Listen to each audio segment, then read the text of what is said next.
To hell with the date on your birth certificate. Let's talk about what we have in common across generations. Life, sex, and tech at any age. Welcome to Age Blind with Nancy A. Shenker. Hey, boys and girls, welcome to Age Blind. And we're recording this in March, where our theme is all things green. And I've titled this episode, Weed is Green, because we are going to be talking about cannabis today. And the whole gestalt of my podcast, I love saying the word gestalt because there's no other word like it. But what we focus on is those things that unite people of all ages and stages, all generations.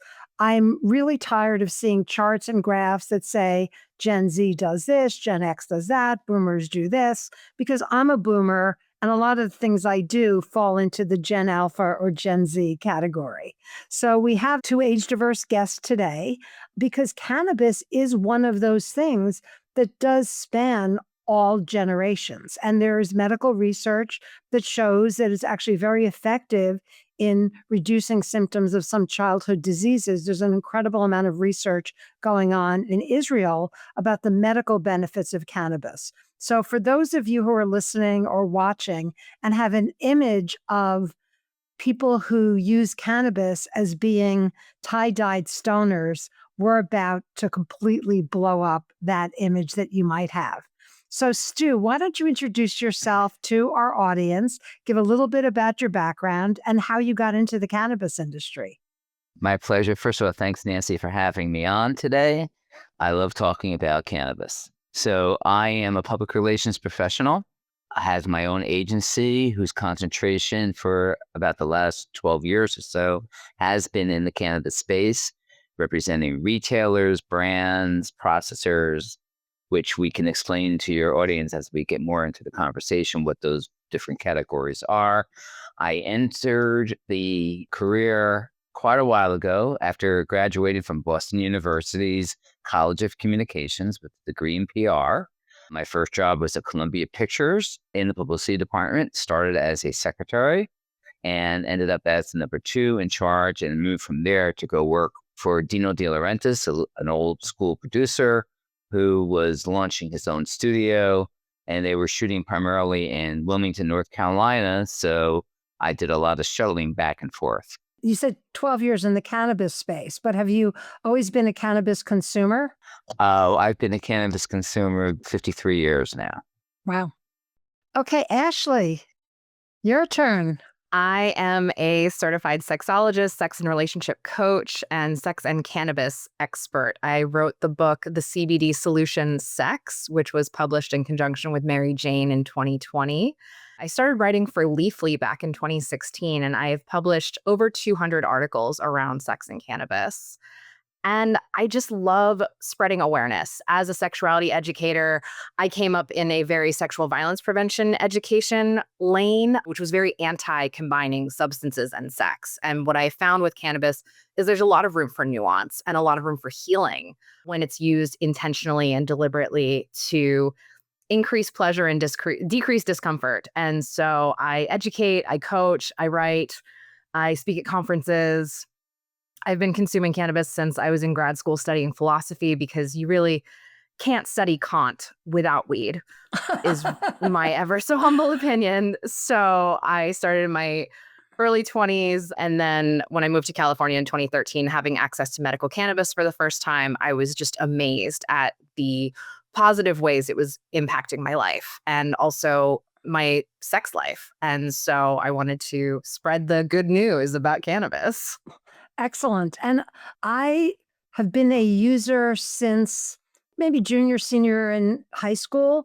That's me too. I was a high functioning stoner, as I like to say, got high every day my freshman year in college and had a 4.0 GPA. Now, could I do that today? Probably not. But the industry itself, and it is an industry and it's something we're going to talk about. It's the first industry to ever have sprung up with technology. So it's a very sophisticated industry. It's a lucrative industry. And I just want to say to our say to our viewers and our listeners, this is by no means a recommendation to use cannabis, it's really intended as an educational episode so that if you don't understand what's going on in the industry today, you'll get a lot smarter about the industry as an industry. So, Stu, the difference between recreational and medical, I think people put all cannabis and CBD and THC all in this mashed up category. But if you can help our listeners and viewers by defining first, Stu, what the difference is between medical and recreational, and then Ashley, maybe CBD, THC, CBN. So Nancy, two things, actually. First of all, you mentioned, you asked me how long have I used. You mentioned we consume cannabis because it's not a drug. You use drugs. Cannabis is a healthy plant and with many different ways to consume it. So as we try to educate the public at large, we have to be kind of really careful with words that we use that might reinforce the stereotype or the propaganda or whatever else has existed and let them see it's a harmless plant. And so use has a different, this is me as a PR person, clearly, but these are things I educate my clients about, even when they're having casual conversations. The other thing is it's not recreational cannabis, it's adult use cannabis. And there's a major, major reason to use that word. Cannabis is not a recreational product. It's really used for health and wellness issues, whether you're a medical patient or an adult use user. And also it means you have to be 21 and over. In fact, even when you visit a cannabis-related website, you'll usually get a pop-up, like the same way you do on alcohol websites, confirming that you're 21. Correct. So these little things, they may seem little, but in combination over time, it does help to change the perception and ideally eradicate the stigma and let people accept cannabis for what it is, an amazing plant that has so many attributes and ways to put it into place. Everything from construction products through things that we consume, obviously, to either relieve pain and anxiety or just to have a good time. And that is a lot of what I deal with personally when I'm representing clients on the retail side, when they come into a community and people have a lot of these, they call it marijuana. I'm like, it's not marijuana. That's a racist term that was created by the government in California to really isolate Latinos coming from Mexico as bringing in evil weed. So that is not what today's industry refers to us at. It's cannabis. And once again, words matter, especially in a very sensitive subject like this. That said, it's an amazing industry to be in for many, many reasons. And as your listeners and viewers may or may not be aware, whatever skill set you have in the non-cannabis world is applicable to here. I know the funniest was when I went to a cannabis trade show and I came out of financial services. I worked at Citibank and MasterCard for many years.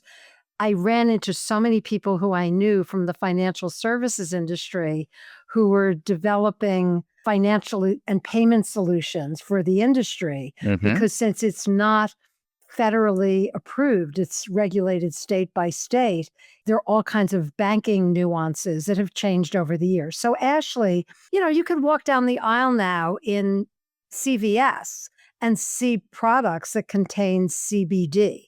So if you could just educate our listeners and viewers a little bit on the difference between CBD, CBN, THC. Sure. So all of our bodies have something called an endocannabinoid system, much like our circulatory system or skeletal system. It is a system within our bodies that helps us live. And the endocannabinoid system is in charge of keeping your body in homeostasis. And the various cannabinoids, THC, CBD, CBN, CBG, CBC, the list goes on. It's really alphabet soup. There are hundreds of cannabinoids that exist in the cannabis plant, and they are called phytocannabinoids. They come from a plant.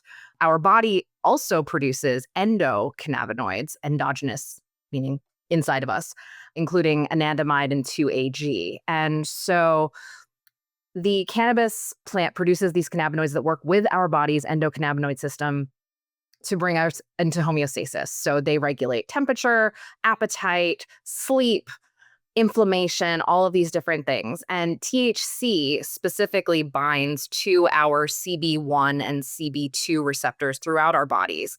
CBD does not directly bind to those receptors. It actually kind of needs THC to like fit in the lock, so to speak. And so Dr. Ethan Russo is an amazing psychopharmacologist and has done a lot of research around the various cannabinoids in cannabis and has found that they work better together. So when you're walking down the aisle in CVS and you're seeing these CBD products, to be able to be sold in stores, not in a dispensary, and especially in prohibition states, it has to have less than 0.3% THC by dry weight. And so it's hemp. You'll hear hemp a lot. Hemp is cannabis. It's just a legal designation. That means it is a cannabis plant that produces less than 0.3%. But when you're walking down into a grocery store or a drugstore, you are getting CBD that is often isolated from the rest of the cannabinoids and helpful parts of the plant, terpenes, flavonoids, and other such things that actually make the effects more holistic. CBD in and of itself is not super effective. It's better than nothing, but not by that much. So I would encourage folks to go to a state that has an adult use program or a medical program and to get cannabis from a dispensary versus getting it from a gas station or some internet company. And if you've never been to a dispensary, even if you are not a consumer of cannabis, it's a fascinating experience because you have the big brands like Trulieve that operate like a boutique Barney's department store cannabis experience. And then you have the mom and pops. So it's fascinating how this industry has grown up.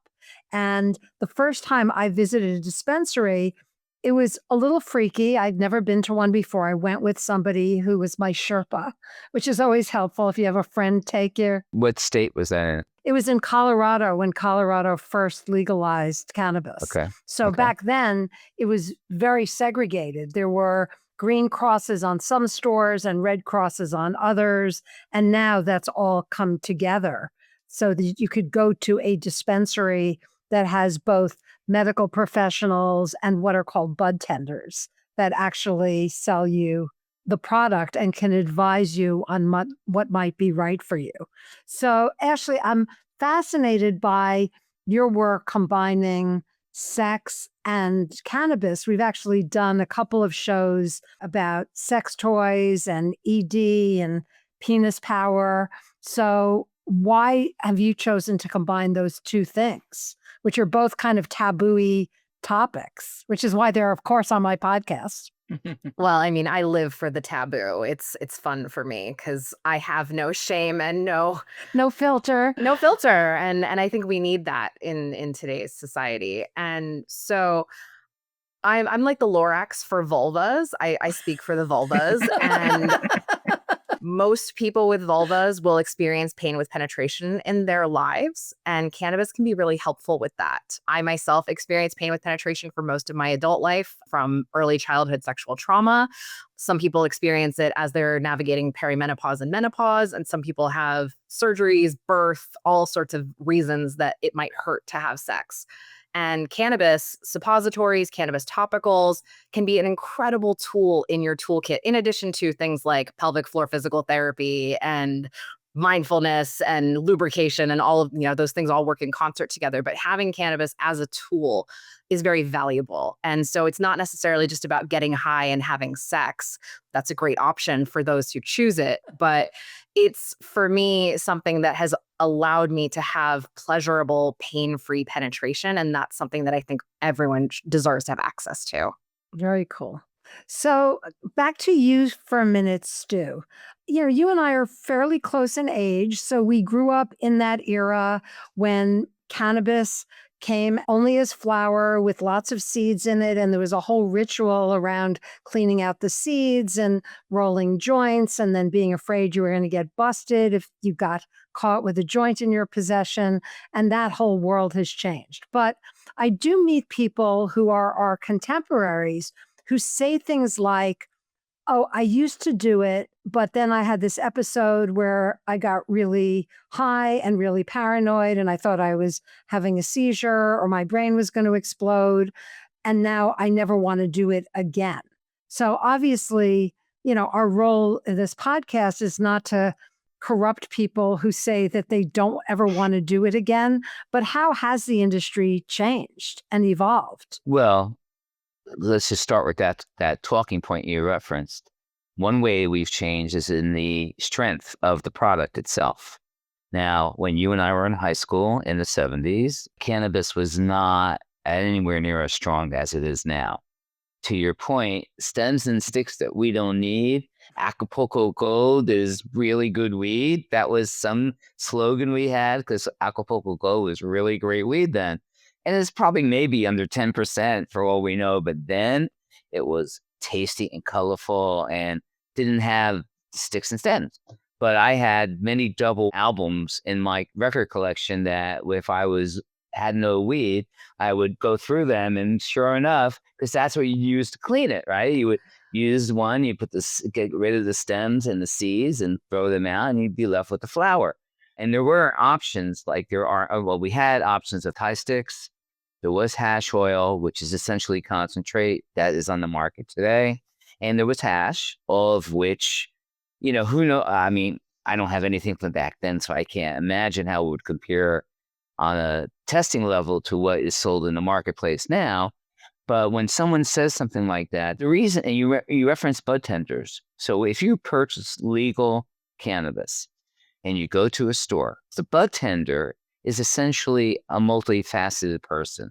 They are your guide, first of all, your information source, especially for someone who is not consumed in quite a while. And we use the slogan, start low and go slow. Because edibles, more than flower, take quite a while to work because it has to go through your body system. And there's a lot of people who don't like to smoke.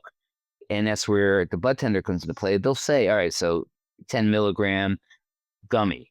If you haven't consumed cannabis in quite a while, start with half of that, 5 milligrams, and see how that works. But you have to give yourself an hour, maybe sometimes an hour and a half, depending on your body, and how it digests the food and how your liver activates the effect that you're looking for. During that time, and this is where a lot of people tend to fall into that trap that you're referring to, don't have the patience, or they're like, well, why am I not getting high yet? What the fuck is going on? And then they'll either have a drink, or they'll smoke a joint, or who knows what. And then all of a sudden that edible kicks in. And yes, they do have they can, not they, you have to remember everybody's body is different. So how you respond to cannabis is different person by person, which is why testing is so important. But let's say you've done that, you've had 5 milligrams and you haven't smoked in years, and all of a sudden, it hits you like a bomb. Yes, you could have a negative experience. And that is not your fault. That is the fault of the person who you're working with to guide your experience. And what's so interesting to me is that, you go into a bar and you don't ask the bartender, or the bartender would never be able to answer you. If you say, if I drink 2 bourbons, am I going to be able to drive afterwards? They don't know. It's up to you. But my experience has been that bud tenders, especially those who've been working in dispensaries for a while and have been really well trained on the products, are very, very, very knowledgeable. The reason they are is not only does the store put them through workforce training, the brands that are sold in the store come in, give them samples, which obviously a bud tender will consider that a perk, you would think. But it's so they can actually speak intelligently to the consumer when they come into the store and say, I can't go to sleep, or I have chronic pain and I don't like to smoke, or I can only vape, I can't smoke flower, or I can, everyone's got their own shtick. The bud tender's role is to give guidance and counsel, and that's based upon their experience. And why some stores fail where others succeed is because of that bud tender customer relationship. And Ashley, if you could just explain a little bit about the difference between indica and sativa. I would love to chat about that. Really quick though, just to piggyback on the point about bud tenders. Bud tenders can be really knowledgeable, and they are getting paid basically minimum wage with some amount of training, but not a lot. And, I used to work at a sex shop. I could not possibly have someone come in, even as a sex educator, and say, what's the best toy to get me off? I don't know. I can tell you about the toys. I can tell you about the pro cons, but I can't tell you what's going to be best for you. So I think we sometimes put too much expectations on the bud tender to be able to guide us, where there are cannabis health coaches, there are cannabis nurses, there are people that are much better trained than a bud tender, and bud tenders do their best, but like I would encourage consumers to do some legwork around educating themselves, including to indica sativa, knowing that indica sativa is complete bullshit. It is absolutely hogwash. It is nothing more than marketing at this point. There are almost no true indicas and true sativas on the market at this point anyway. That's literally a designation, a botanical designation, where sativa leaves are long and skitty and indica leaves are short and fat, neither of which have literally anything to do with the effects of said plant. What is much more likely to impact your effects are, again, amount of THC and other cannabinoids in the particular product that you're consuming, the terpene content, the flavonoids, your own body chemistry, the set and setting, your context in which you're consuming it. Are you at a festival? Are you at home? Are you depressed? Are you having a great day? Are you having a panic attack? Like, kind of, where are you at? So I really, really encourage people to kind of lay off of the indica sativa, like, oh, indicas are sleepy and sativas are buzzy. That's just not accurate anymore. And it's even less accurate when it comes to edibles, because unless the edible has caffeine or melatonin in it, it's THC is THC. When you consume it, it turns into something called 11-hydroxy in your gut as it goes through your metabolism. So that's just one of the ways. And I've seen bud tenders over and over really rely heavily on this indica sativa designation. And it's nice from a marketing perspective. Like, companies lean on it because people know what it is, but they're sort of banking on consumers' ignorance. And it plays off the old stereotype in a way. Indica was called in the couch. Sure. So if you had smoked indica, you'd be, a vegetable. If you wanted to be up and perky, sativa would do that. It's how your body responds to what Ashley was saying. Everyone's body responds differently. So yes, I agree wholeheartedly that those names should go in the history book. We're in a new world now where we have the value and benefit of technology, Nancy, as you said, especially with indoor grow and what those plants can accomplish in controlled situations. Not to take anything away from outdoor, but outdoor also opens you up to a lot more risk and costly risk these days in mold, mildew, and things like that, which are controlled in an indoor environment. And I encourage anybody who has never been to a cannabis conference or trade show, even if you are not a consumer of the product, it's just fascinating to walk the aisles and have, as someone who came out of the trade show industry, when I went to my first cannabis business trade show, it was mind blowing because I realized all of these different industries that the cannabis industry touched on: agriculture, manufacturing, technology, retail, healthcare.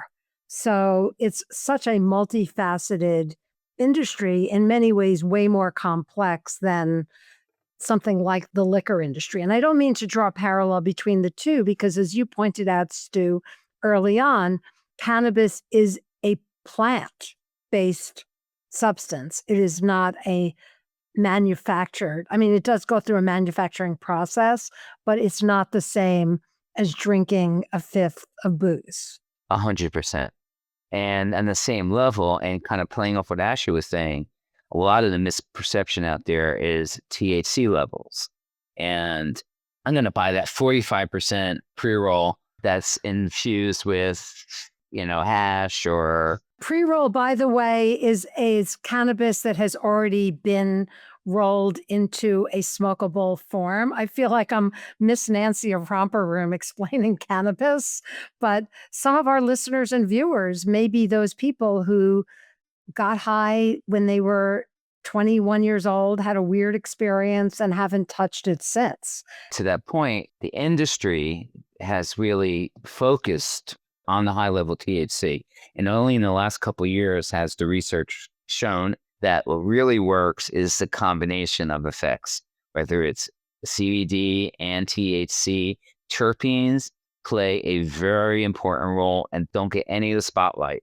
One of my dispensaries that I work for, used to represent in New York City, a travel agency, had a back room for people to smell the terpenes and explained what symptoms each of the different terpenes help treat.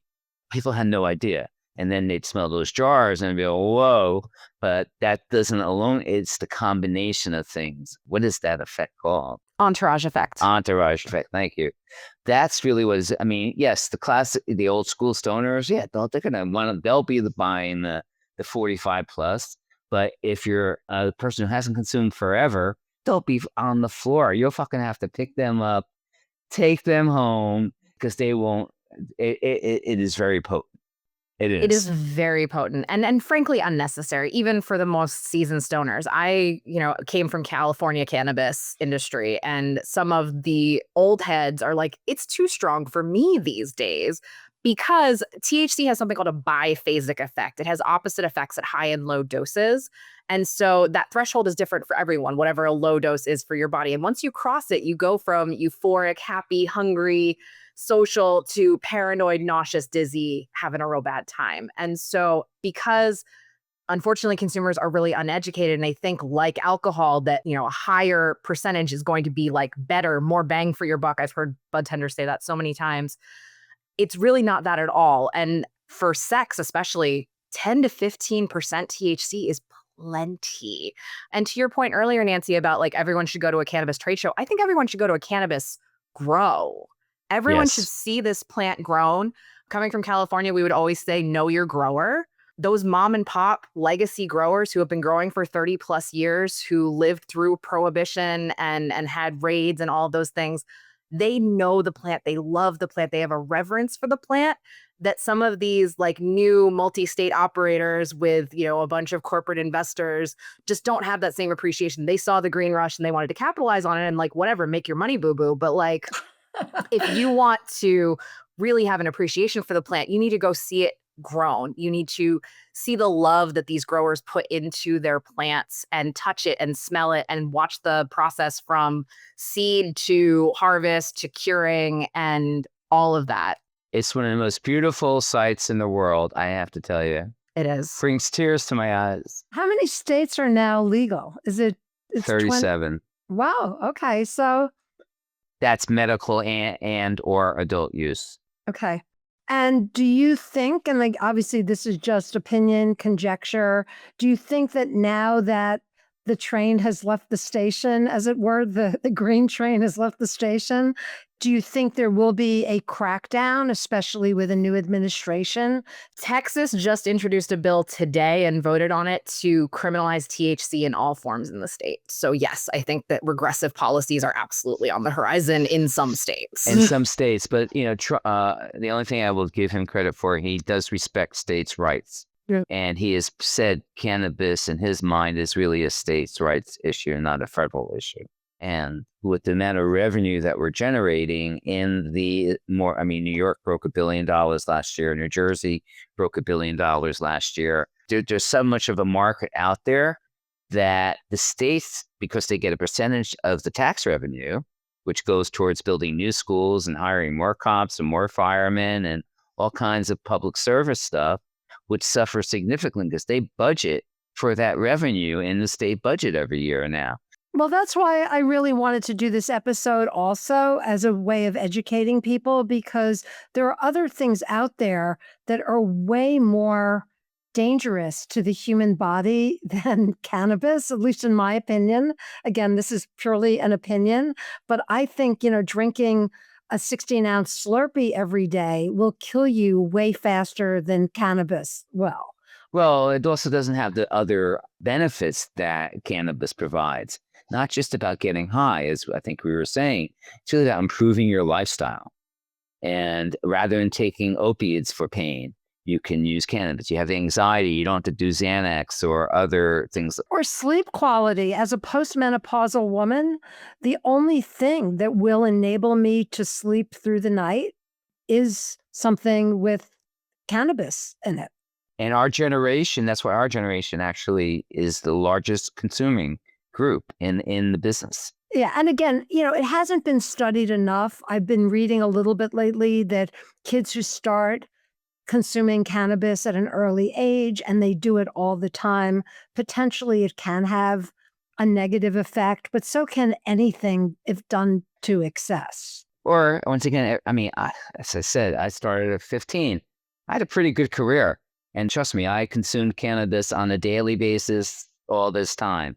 Luckily, I was in the kind of industry that maybe allowed me to participate in that with no negative. If I was an accountant or... Right. I was going to say, if in my years in banking, I don't think I'd be able to have this conversation. Right. And there are still so many people out there. I was doing work with a big company out in the Hamptons, and I happened to mention to one of the owners that I had just come back from a cannabis trade show, and I got the whole Reefer Madness speech about how it's a gateway drug and everybody who consumes it is going to hell. So there is still a fair amount of that out there, which is a really good way for us to wrap up, because I think this episode has probably been eye-opening for many people who haven't smoked a joint since high school, or for people who are just kind of curious. And again, we're not advocating its use. We're just advocating getting smarter about it before you pass judgment.